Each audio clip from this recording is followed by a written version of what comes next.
Welcome to the 1A YouTube channel, and today we're going to talk about the top 5 problems on this 2000 Toyota Camry.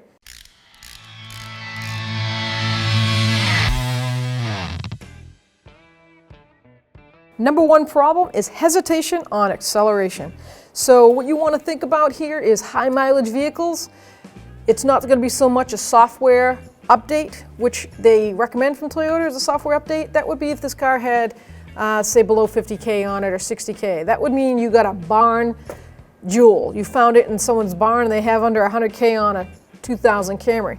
Sure, it's happened and I'm sure it's out there, but you should have over 100,000 at this point with it. And if you do, it's not so much a software update as it could be mechanical. So the first thing you want to do is check your fluid.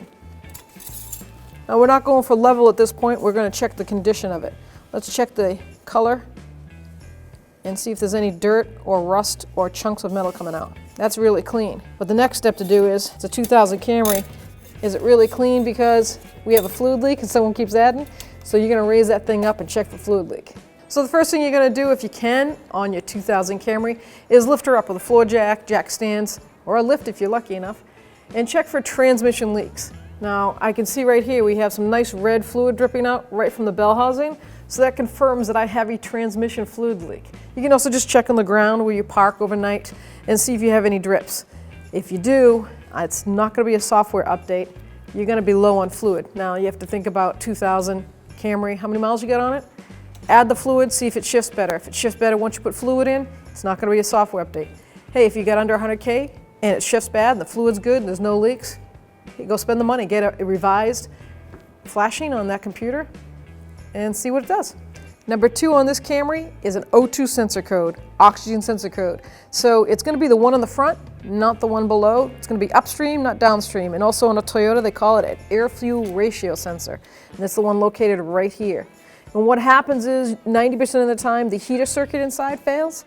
So it doesn't give a proper air-fuel ratio reading. So the car doesn't know whether it's cold outside, how much fuel to dump, how much air to mix with the fuel. So you can have a hesitation, engine light come on, and overall lack of performance.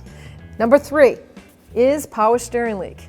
I've noticed through the years of working on these lovely cars, and I do enjoy working on them, is power steering leak at the power steering pump, which is located down below. First thing I do is I check the reservoir, check your fluid level, and it has a pre-existing marking here. We have max full hot and cold, max min cold, and we're right at the minimal cold. Let's raise her up and see what we have for a leak. So we have it lifted up in the air and we can locate the power steering pump right here. It's got that little small belt on it. Here's the pump. See where the hose goes in? We have a fill in and a return hose. Well, that's actually a return hose right here, and that's the fill-in hose up here. You can't see it. But on this return hose, right where it's mounted to the pump, there's a rubber seal in here, and that seal goes all the time. A little 10mm wrench socket will get this bolt off. You can pry this off and replace that O-ring seal there. There are some models on these Toyotas where it's a steel line going into the feed line, and it's a copper banjo washer. Those are notorious for leaking, and you can get that washer right at your manufacturer, Toyota manufacturer. Easy replacement, and you can do it.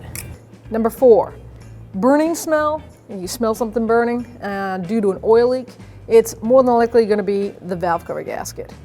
Now the V6 has more of a tendency to leak on the rear valve cover. That's the one closest to the firewall, and you'll probably really smell it because it's right there in front of the vent.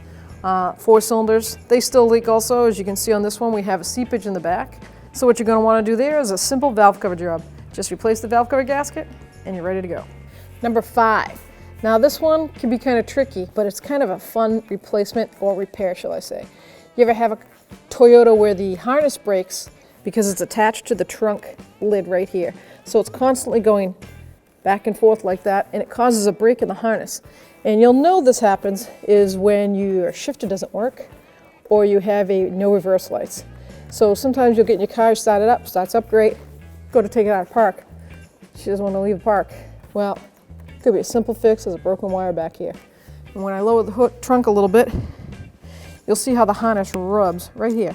It's actually flattened out quite a bit.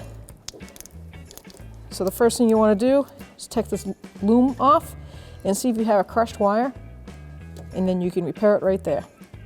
No need to replace the harness. So that's the top 5 we came up with this 4th generation Toyota Camry. If you like to add anything to the comments, please tell us your story on any Camry story you got. We'd like to listen to it. Secondly, don't forget, please subscribe, ring the bell, turn on all your notifications so you can get more of these stories.